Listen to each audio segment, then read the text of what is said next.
नमस्कार सभी प्यारे साथियों को, कैसे हैं आप सभी। उम्मीद करती हूँ सभी प्यारे साथी एकदम बढ़िया, मस्त, बहुत ही बेहतरीन होंगे और बहुत ही ज़बरदस्त होंगे। तो मैं भावना भाटी आप सभी प्यारे साथियों का स्वागत करती हूँ आपके अपने प्यारे से परिवार रोजगार विद अंकित एप्लीकेशन पर। तो सभी साथी क्लास के साथ जुड़ जाइए और क्लास को फिर हम शुरू करने वाले हैं। तो एक बार आप सभी बताएं, आप लोगों को आवाज़ मेरी पहुँच रही है? क्या सभी बच्चे मुझे सुन पा रहे हैं? अगर हाँ तो जल्दी से यस यस यस आप लोग लिख दीजिए कमेंट सेक्शन में। उसके बाद अपनी इस क्लास को शुरू करेंगे। तो गुड इवनिंग सभी को, नमस्कार सभी को, गुड आफ्टरनून सभी प्यारे साथियों को, जय हिंद जय भारत, और सभी प्यारे साथियों को हाथ जोड़कर प्रणाम और नमस्कार। ठीक है, तो जल्दी से आ जाएं और फिर हम अपनी क्लास को शुरू करेंगे। Good evening, good evening, good evening, Radhe Radhe, और सभी को जय हिंद जय भारत। तो कल की क्लास में जो हमारा टॉपिक चल रहा था वो चल रहा था दोस्तों बैक्टीरियल डिजीज। मैंने आपको सारी बैक्टीरिया से होने वाली बीमारियां करा दी थी, जर्नली जो आपको पढ़नी थी, जो आपने पंडित का टीका न्यू है इस ट्रिक से पढ़ी थी। ठीक है, जिसमें हमने हेजा, निमोनिया, टाइफॉइड, टेटनस, और आप लोगों ने लेप्रोसी, टीबी, इन सब के बारे में हमने बात कर ली थी। अब हम लोग बात करने वाले हैं बैक्टीरिया से होने वाली कुछ एसटीडी डिजीज के बारे में। अब हम बात करने वाले हैं बैक्टीरियल एसटीडी की। बैक्टीरियल एसटीडी मतलब इनको कहते हैं जीवाणु जनित रोग, जीवाणु जनित लैंगिक रोग। ठीक है, ऐसे रोग जो कि जीवाणु के द्वारा होते हैं और दोस्तों एक दूसरे के साथ सेक्सुअली कॉन्टिमिनेटेड द्वारा ये फैलते हैं। एक दूसरे के साथ लैंगिक संपर्क में आने से ये बीमारियां फैलती हैं। ठीक है, तो आ जाओ अब हम बात करते हैं ऐसी पहली बीमारी जिसका नाम है गोनेरिया। गोनेरिया आपको पेपर में आता है गोनेरिया के बारे में। तो जो गोनेरिया नाम की बीमारी होती है, गोनेरिया, ये एक ऐसी बीमारी है जो जीवाणु के द्वारा होती है। तो गोनेरिया किसके द्वारा होने वाली बीमारी है, आपको ये पूछा जाएगा। आप बताओगे गोनेरिया होता है दोस्तों जीवाणु के कारण। ठीक है, ये बीमारी किसके कारण होती है, आप बताते हो बैक्टीरिया के कारण होती है। और मैम कौन सा बैक्टीरिया है जो इस बीमारी को करता है? तो गोनेरिया एक कैसी डिजीज है? एसटीडी डिजीज है। एसटीडी का मतलब सेक्सुअली ट्रांसमिटेड डिजीज, मतलब लैंगिक रोग है, लैंगिक संपर्क से फैलती है बीमारी। ठीक है मैम, बायो से कितने क्वेश्चन आते हैं दिल्ली पुलिस में? 1 से 2 क्वेश्चन आएगा बेटा, 1 से 2 क्वेश्चन आएगा। ठीक है, ठीक है, समझ में आई? क्लियर? तो आप लोगों ने बताया जनित ही है बेटा ये। ठीक है, तो जीवाणु जनित लैंगिक रोगों के बारे में बात कर रहे हैं।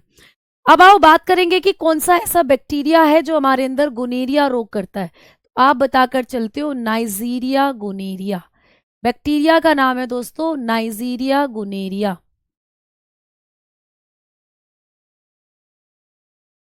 नाइजीरिया गोनेरिया नाम का बैक्टीरिया है जो हमारे अंदर करता है। तो लिख लेंगे नाइजीरिया गोनेरिया। ठीक है, गोनेरिया, तो ये करता है दोस्तों हमारे अंदर गोनेरिया रोग।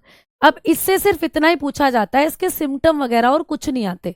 ये पूछा जाएगा कि जीवाणु द्वारा होने वाला लैंगिक रोग कौन सा है, which disease is a STD disease causes by bacteria.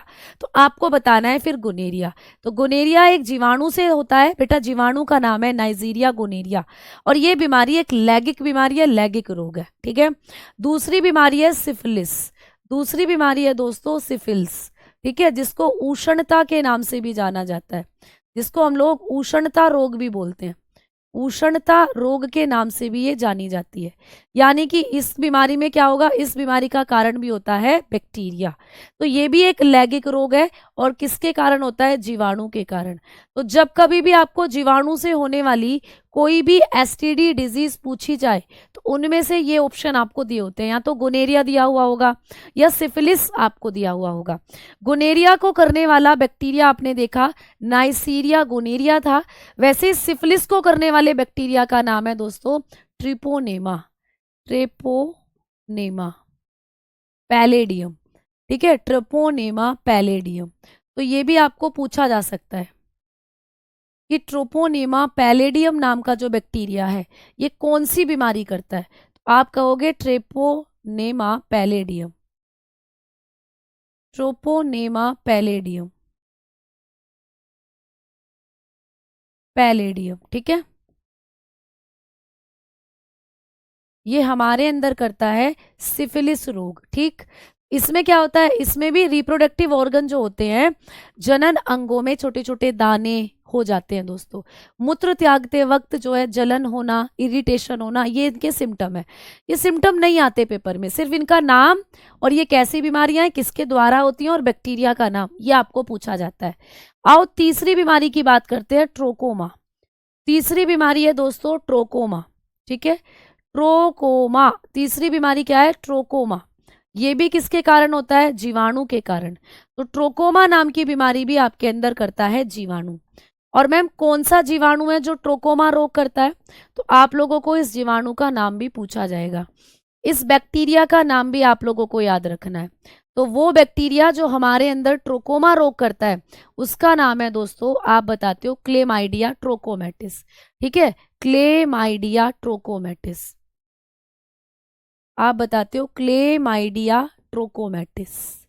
ठीक है, ट्रोकोमेटिस, आप लोग ऐसे करके चीजों को बताते हुए चलेंगे। ठीक,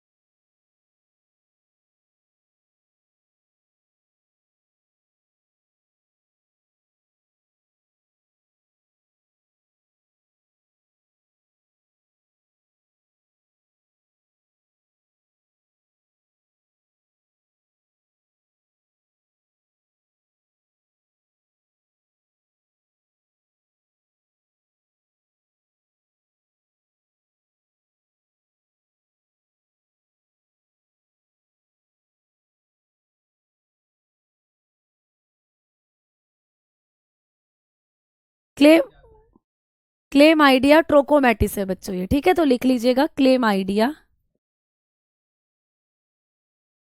क्लेम आइडिया ट्रोकोमेटिस। अच्छा बच्चों ना, एक छोटी सी दिक्कत है, छोटी सी दिक्कत ये है कि आज आप जैसा जानते हो कि जो एसएससी जीडी है उसके लिए कर्मा बैच आ रहा है बेटा। आप तो आवाज आ रही है ना सभी को, उसके लिए कर्मा बैच जो आ रहा है 14 तारीख से, उसमें डेमो क्लासेस जो है वो शुरू हो रही हैं।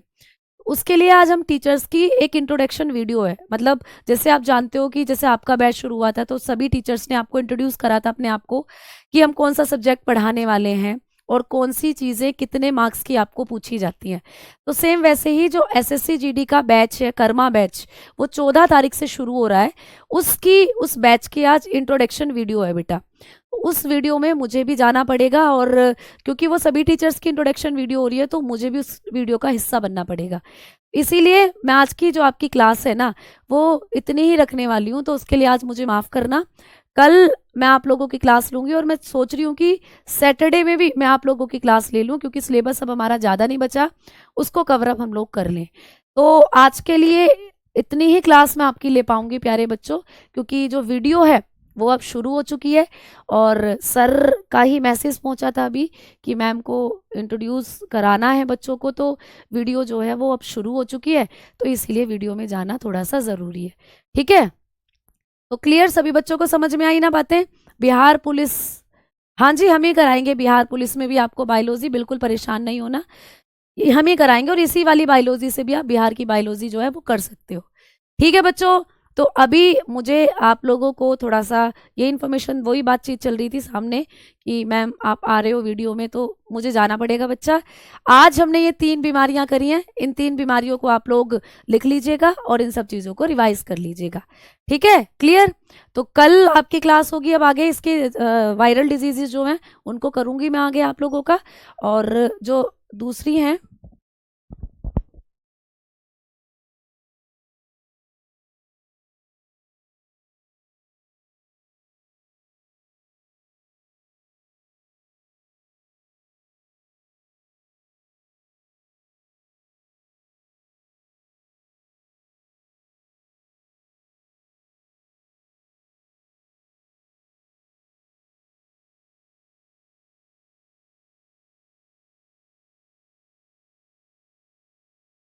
ठीक है रुक जाओ, मैं थोड़ा सा और आपको पढ़ा देती हूँ, अभी कोई दिक्कत नहीं है, रुक जाओ।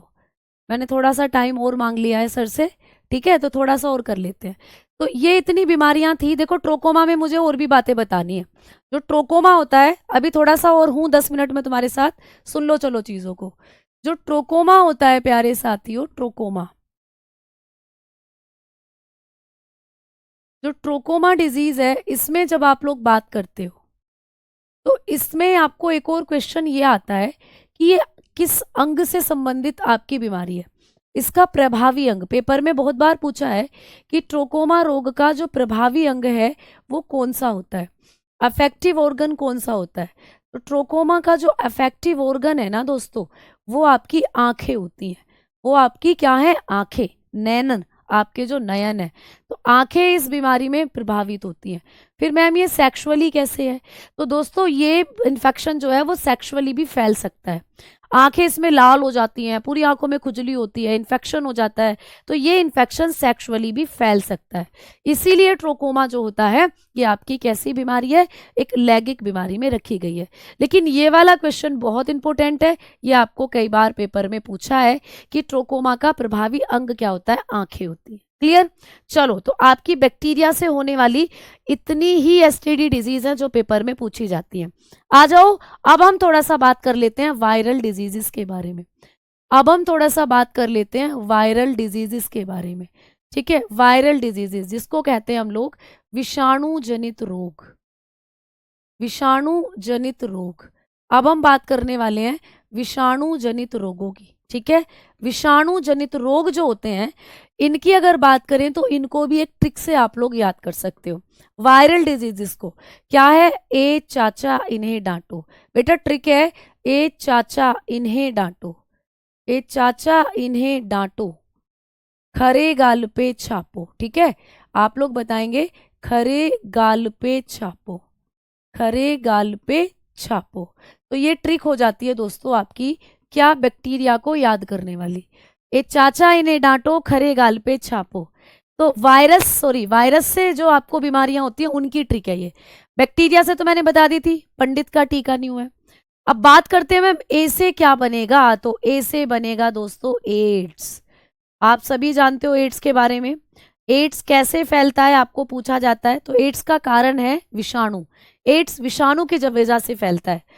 कैसे बनेगा दोस्तों, चेचक। चेचक बहुत पूछी जाती है विषाणुओं में, जिसको आप लोग क्या कहते हो, चेचक को हम लोग कहते हैं स्मॉल पॉक्स, है ना, स्मॉल पॉक्स इसको कहा जाता है ना। फिर आ जाता है ई से। ई से बनता है दोस्तों इन्फ्लुएंजा, इन्फ्लुएंजा, ई से बनता है इन्फ्लुएंजा। ठीक है, तो ये एक तरीके का क्या होता है, फ्लू होता है, इन्फ्लुएंजा, जिसमें आप लोगों को जुकाम खांसी ये सब हो जाता है। ठीक है, है से क्या बनेगा मैडम, तो दोस्तों है से बनता है हर्पीस, है से बनता है हर्पीस नाम की बीमारी, हर्पीस। ठीक है, तो हम लोग हर्पीस के बारे में भी पढ़ेंगे। मैम जी डै से क्या बनता है, डै, तो डै से बनेगा डेंगू। डेंगू के बारे में आप सभी ने सुना हुआ है। डेंगू जो कि एक मच्छर के काटने से हमारे अंदर होता है, जिसमें प्लेटलेट्स कम हो जाती हैं।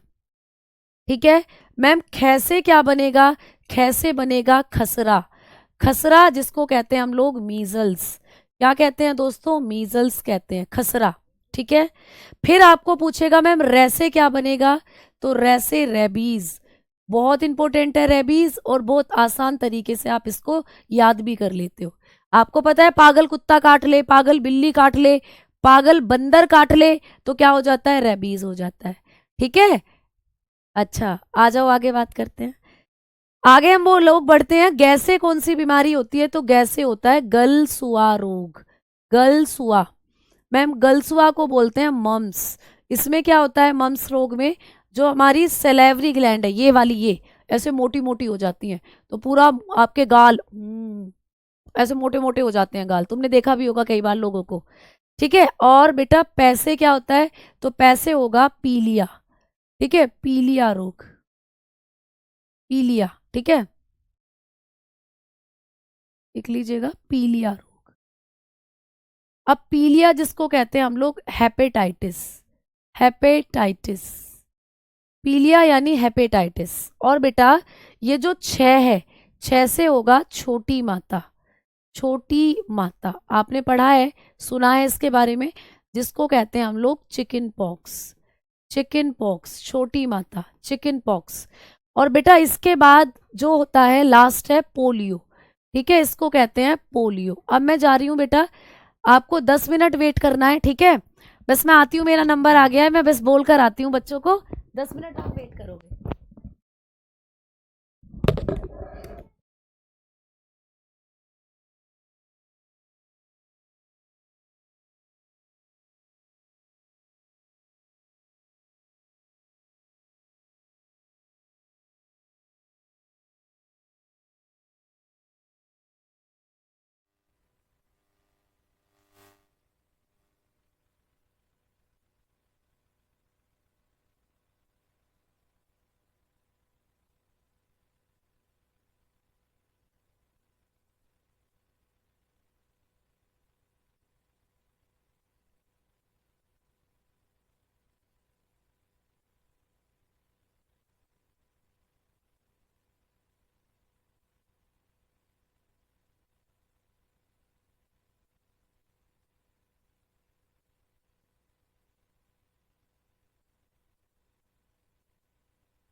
हाँ भाई प्यारे बच्चों, आ जाओ, क्लास के साथ जुड़ जाओ।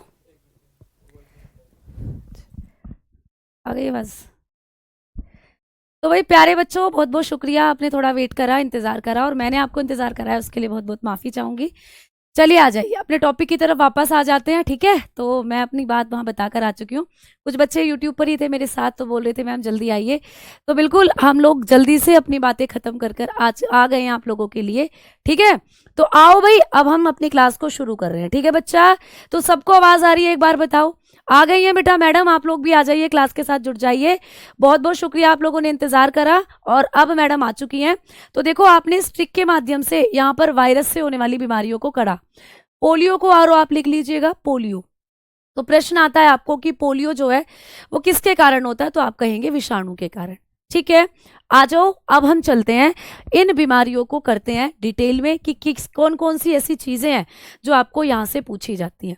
तो सबसे पहले आप लोग हेडिंग डालेंगे एड्स। आइए बच्चा, सबसे पहले हम लोग हेडिंग डालेंगे एड्स। तो एड्स की जब हम लोग बात करते हैं, तो एड्स एक ऐसी बीमारी है जो आपको वायरस से पूछी जाती है। आपको बहुत बार पेपर में क्वेश्चन आया है कि एड्स कैसा रोग है। एक आनुवांशिक रोग है, एक जीवाणु जनित रोग है, एक वायरस से होने वाली बीमारी है, या एक प्रोटोजोवा से होने वाली बीमारी है। तो आप लोग बताएंगे कि ये जो एड्स होता है दोस्तों, इसका भी पैथोजन, इसका भी रोगाणु आप लोगों को पूछेगा। तो अभी तक मैंने जितनी भी आपको बीमारियां पढ़ाई थी, उन सबके पैथोजन आपने करे थे दोस्तों। क्या? उन सबके पैथोजन थे बैक्टीरिया। मतलब कल जो आपने बीमारियां पढ़ी, सब में आपने बैक्टीरिया बैक्टीरिया लिखा। आज जितनी भी बीमारी पढ़ रहे हो, ये सब होंगी दोस्तों विषाणु के कारण। इन सबको कहा जाता है विषाणु जनित रोग, वायरल डिजीजेस। तो कभी भी आपको पूछे कि एड्स का पैथोजन क्या होता है, तो आप कहोगे विषाणु। यानी एड्स किसी जीवाणु के कारण नहीं होता बच्चा, एड्स को फैलाने का काम करता है वायरस। एड्स जो होता है ये विषाणु के कारण होता है। अब पूछे कि कौन सा विषाणु है जो एड्स करता है हमारे अंदर, तो आप लोग बताएंगे HIV। आप लोग बताएंगे HIV नाम का विषाणु है जो हमारे अंदर करता है एड्स। ठीक है, तो आ जाओ, पहले इस HIV के बारे में बता देती हूँ इंपॉर्टेंट चीजें, फिर उसके बाद बात करते हैं कि एड्स की फुल फॉर्म क्या होती है। ठीक है, फिर उसके बाद बात करते हैं कि एड्स का पूरा नाम क्या होता है। तो पहले थोड़ा सा ये पढ़ लेते हैं कि HIV क्या है। बच्चा, इस HIV की भी फुल फॉर्म आपको पूछी जाती है। HIV की फुल फॉर्म होती है ह्यूमन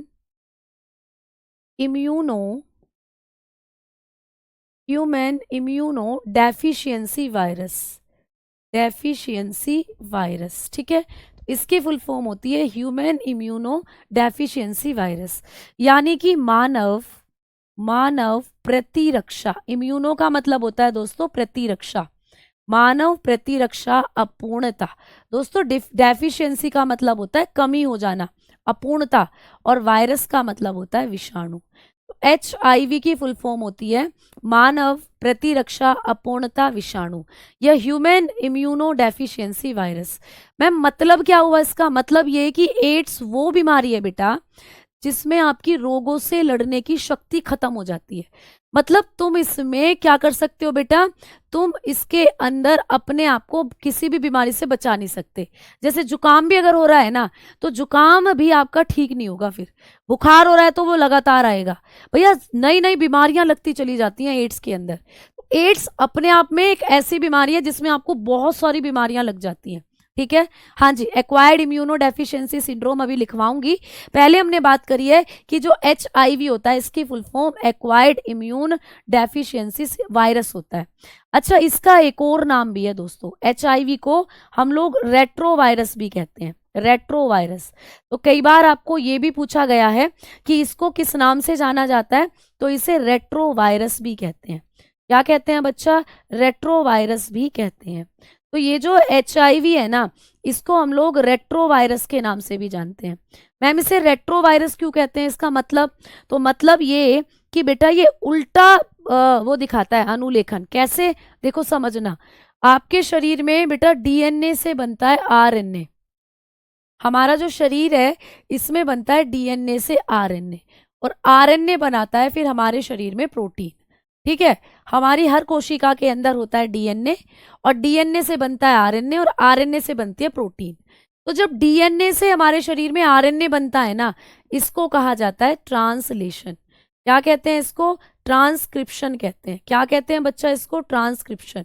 यानी कि इस प्रक्रिया को कहा जाता है अनुलेखन। हिंदी में क्या कहा जाता है बेटा? अनुलेखन। ठीक है। अच्छा मैम, जब आरएनए से प्रोटीन बनता है तो इस प्रक्रिया को क्या कहते हैं? इसे कहा जाता है ट्रांसलेशन। इसे कहा जाता है ट्रांसलेशन। इस प्रक्रिया को कहते हैं दोस्तों ट्रांसलेशन, यानी कि स्थानांतरण। क्या कहते हैं? स्थानांतरण, यानी कि ट्रांसलेशन, स्थानांतरण। ठीक है, समझ में आई? तो अब देखो, ये सीधी सीधी प्रक्रिया होती है कि पहले डीएनए बनेगा फिर आरएनए बनेगा। लेकिन ये जो एचआईवी है ये क्या करता है दोस्तों? ये जो एचआईवी वायरस है ये क्या करता है? ये उल्टा ही अपना, इसका राग उल्टा ही है दोस्तों, ये अपनी उल्टी प्रक्रिया चलाता है। ये क्या करेगा? ये आरएनए से ही डीएनए बना देता है दोस्तों। ये आरएनए से डीएनए बना देता है। तो देखो हमारे शरीर में क्या होता है? डीएनए से आरएनए बनता है, लेकिन ये क्या करता है? आरएनए से डीएनए बना देता है। आरएनए से डीएनए, तो मतलब इसने क्या कर दिया? उल्टा अनुलेखन, रिवर्स ट्रांसक्रिप्शन दिखाता है। ये क्या दिखाता है? रिवर्स। ये रिवर्स ट्रांसक्रिप्शन दिखाता है, मतलब इसने उल्टा अनुलेखन कर दिया दोस्तों। रिवर्स ट्रांसक्रिप्शन इसने दिखाया, उल्टा अनुलेखन। इसीलिए इसको हम लोग क्या कहते हैं? रेट्रो वायरस कहते हैं। मैम रेट्रो क्यों? क्योंकि रेट्रो का मतलब यहाँ पर री का मतलब रिवर्स, और ट्रो का मतलब हो जाता है यहाँ पर ट्रांसक्रिप्शन। तो ये उल्टा अनुलेखन दिखाता है, इसीलिए इसको हम कहते हैं रेट्रो वायरस। तो कभी भी आपको पूछे कि एचआईवी का या एड्स फैलाने वाले वायरस का नाम क्या होता है, तो आप कहते हो कि एड्स फैलाने वाले वायरस को हम रेट्रो वायरस भी कहते हैं, क्योंकि ये उल्टा अनुलेखन दिखाता है। ये आरएनए से डीएनए बना देता है। हमारे अंदर डीएनए से आरएनए बनता है, ये उल्टा कर देता है, आरएनए से डीएनए बना देता है दोस्तों। समझ में आ गई ना बात? तो ये क्या कर रहा है? Reverse transcription. आरई का मतलब होता है रिवर्स, रेट्रो में है देखो, रेट्रो का मतलब देखो आरई, आरई का मतलब हो जाता है रिवर्स, और ट्रो का मतलब हो जाता है ट्रांसक्रिप्शन। तो रिवर्स ट्रांसक्रिप्शन दिखाता है, इसीलिए इसको कह देते हैं रेट्रोवायरस। अच्छा मैम, ये कैसा और क्या खास बात है इसके बारे में?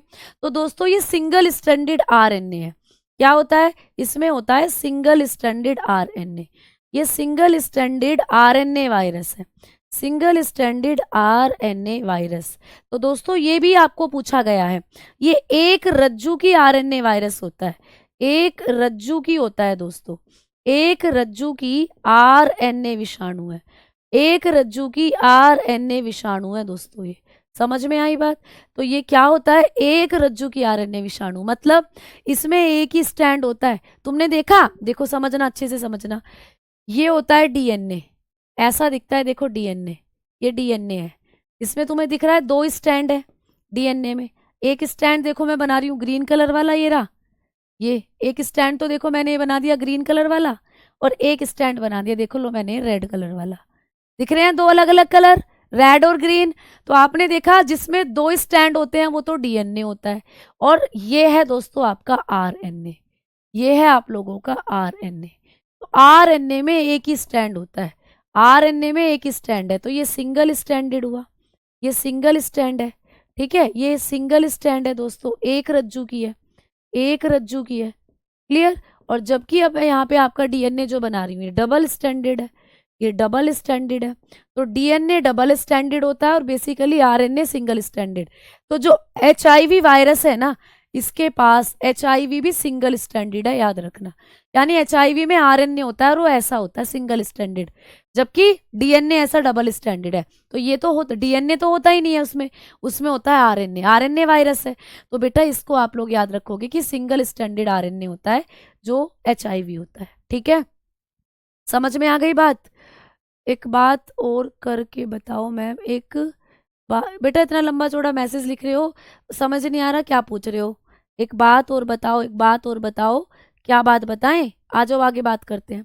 अब हम लोगों ने बात करनी है कि ये जो एचआईवी है आपके शरीर की कौन सी कोशिकाओं को टारगेट करता है, ये भी बहुत प्रश्न आता है। तो थर्ड नंबर पर लिखोगे ये क्या करता है, यह है सहायक T4 लिम्फोसाइट। आपके शरीर की जो सहायक T4 लिम्फोसाइट सेल होती हैं उनको खा जाता है दोस्तों। ये सहायक T4 लिम्फोसाइट कोशिकाओं को नष्ट करता है। ठीक है, तो ये प्रश्न आपको पूछा जाता है, कोशिकाओं को नष्ट करता है। तो ये आपको पूछा जाता है पेपर में कि HIV का जो वायरस है ये हमारे शरीर की कौन सी कोशिकाओं को टारगेट करता है, कौन सी कोशिकाओं को नष्ट करता है। तो आप कहते हो सहायक T4 लिम्फोसाइट को नष्ट करता है, तो लिखोगे इट टारगेट। तो ये किसको टारगेट करता है? Helper T4 lymphocyte cell. अच्छा मैम ये क्या होती है हेल्पर T4 लिम्फोसाइट? तो बेटा ये आपकी WBC का पार्ट होती हैं। हेल्पर T4 लिम्फोसाइट सेल जो होती हैं ये WBC का पार्ट होती हैं, और WBC आपको रोगों से बचाती हैं।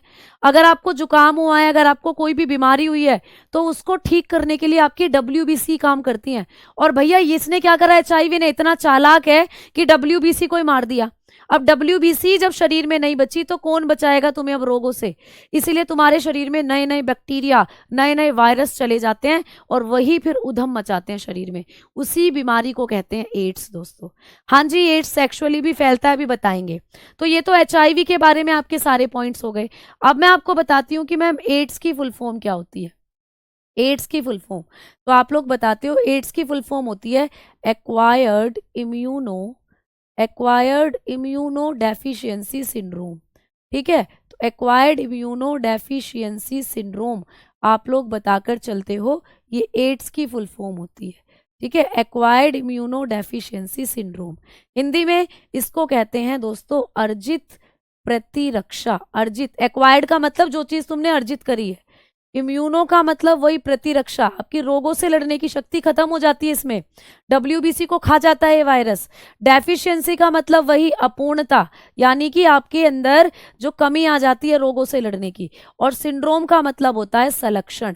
संलक्षण बोले तो नई नई बीमारियों के लक्षण आपके शरीर में आने लगते हैं। एड्स की फुल फॉर्म होती है एक्वायर्ड इम्यूनो डेफिशिएंसी सिंड्रोम, मतलब अर्जित प्रतिरक्षा अपूर्णता संलक्षण। ये बीमारी जो होती है एड्स, ये आप एक्वायर्ड करते हो बेटा। ज्यादातर ये एड्स कभी भी हो सकता है, ऐसा नहीं है कि आपको ये जिंदगी में जब आपने जन्म लिया तभी होगा। नहीं बेटा, ये कभी भी हो सकता है, किसी भी उम्र में हो सकता है एड्स। ठीक है, तो एड्स जो है ये एक अर्जित रोग के अंदर आता है। ये आनुवांशिक भी हो सकता है। आनुवांशिक का मतलब अगर माता को एड्स है तो बच्चे में एड्स जा सकता है दोस्तों। अगर मम्मी को एड्स है तो बच्चे में एड्स जा सकता है। तो ये एक ही केस में आनुवांशिक हो सकता है कि अगर कोई महिला प्रेग्नेंट है तो उस महिला का खून ही उस बच्चे में जा रहा है, उस महिला के खून में तो HIV है, और वही खून बच्चे के शरीर में चला गया तो बच्चे के अंदर भी जा सकता है HIV वायरस। ठीक है, समझ में आ गई बात? क्लियर? SSC GD बिल्कुल निकल जाएगा इस बैच से, कोई दिक्कत नहीं है। अब आ जाओ आगे बात करते हैं हम लोग कि मैम ये जो एड्स होता है, इस बीमारी के बारे में आप हमें बताएं कि इस बीमारी में कभी भी हमें पूछे कि लक्षण क्या है इस बीमारी का, तो इसका कोई लक्षण नहीं है दोस्तों। आपको दिख रहा है ना, इस बीमारी का, एड्स का कोई लक्षण नहीं है। इसमें हम बीमार रहने लग जाते हैं, कमजोरी आती है, यही इसके लक्षण है। ठीक है, अब बड़े ध्यान से समझना कि एड्स अगर किसी को है तो उसकी जांच कैसे कराएं। एड्स की जांच कैसे कराई जाए भाई? टेस्ट। तो अगर किसी को एड्स है तो कुछ टेस्ट हैं जो कराए जाते हैं, जैसे एलिसा कराया जाता है। एलिसा आपको पेपर में पूछा जाता है, एलिसा किसका परीक्षण है? एलिसा हम कराते हैं एड्स की जांच के लिए। एलिसा की फुल फॉर्म क्या होती है? एंजाइम लिंक्ड इम्यूनोसोर्बेंट एसे। इसकी फुल फॉर्म लिख लो भाई, एंजाइम लिंक्ड इम्यूनोसोर्बेंट एसे। इम्यूनोसोर्बेंट एसे। ठीक है, सोर्बेंट एसे, ये होती है दोस्तों एलिसा की फुल फॉर्म। आपको आपके पेपर में तो नहीं पूछी गई, लेकिन हाँ दूसरे कई एग्जाम्स में पूछ ली गई है, तो याद रखना आपके एग्जाम में भी आ सकती है। तो इसकी फुल फॉर्म होती है एंजाइम लिंक्ड इम्यूनो का मतलब प्रतिरक्षा, सोर्बेंट एसे।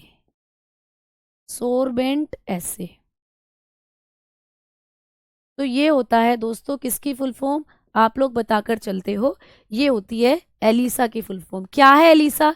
एलिसा एड्स के लिए कराए जाने वाला परीक्षण है। यानी अगर किसी को जांच करानी है अपने HIV पॉजिटिव या एड्स की किसी को जांच करानी है तो एलिसा करा सकते हो। मैम एक टेस्ट तो ये हो गया एलिसा, दूसरा टेस्ट कौन सा होता है एड्स के लिए? तो दूसरा टेस्ट होता है वेस्टर्न ब्लॉट। एक और टेस्ट होता है दोस्तों वेस्टर्न ब्लॉट, वेस्टर्न ब्लॉट नाम का टेस्ट होता है, वेस्टर्न ब्लॉट। ठीक है, तो ये भी आपको कराया जाता है वेस्टर्न ब्लॉट। अच्छा, ये जो वेस्टर्न ब्लॉट नाम का टेस्ट है ये किसके लिए कराया जाता है, ऐसे प्रश्न आ जाएगा, आप कहोगे एड्स के लिए। ठीक है, और एक और होता है दोस्तों तीसरे नंबर पर PCR। PCR, PCR ये पुलिस वाली PCR नहीं है, भागो भागो, पुलिस वाली PCR आ गई। PCR का मतलब है पॉलीमरेज चेन रिएक्शन। ठीक है, पॉलीमरेज चेन रिएक्शन, तो ये होता है पॉलीमरेज चेन रिएक्शन, रिएक्शन। ठीक है, तो ये भी एक तरीके का क्या है, टेस्ट है, पॉलीमरेज चेन रिएक्शन दोस्तों, पॉलीमरेज चेन रिएक्शन। ठीक है, श्रृंखला अभिक्रिया इसको कहा जाता है, श्रृंखला अभिक्रिया, पॉलीमरेज श्रृंखला अभिक्रिया।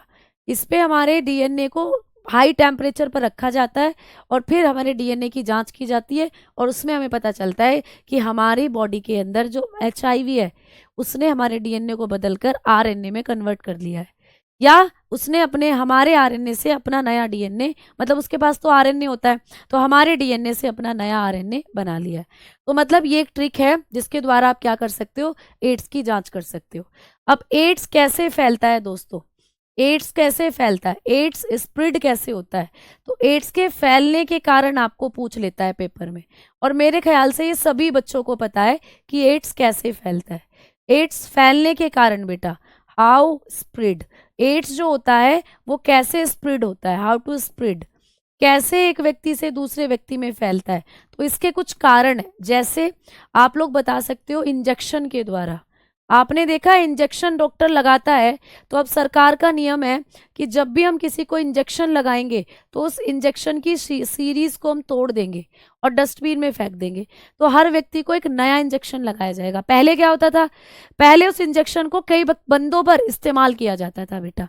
ठीक है, पहले क्या करते थे, भाई एक इंजेक्शन है वही मुझे लगा दिया डॉक्टर ने, अब उसको डॉक्टर क्या करेगा, कोई दूसरा पेशेंट आया उसको भी लगा दिया, तीसरा पेशेंट आया उसको भी लगा दिया। या कई बार क्या करते थे डॉक्टर कि 10 बंदों पर एक ही सीरीज का इंजेक्शन लगा दिया, भैया 10 बंदे आ रहे हैं एक ही इंजेक्शन से काम चल रहा है, फिर उसको उबालने रख देते थे गर्म पानी में, उस सुई को उबालते थे, फिर अगले 20 आदमियों पर वही सुई काम कर रही है।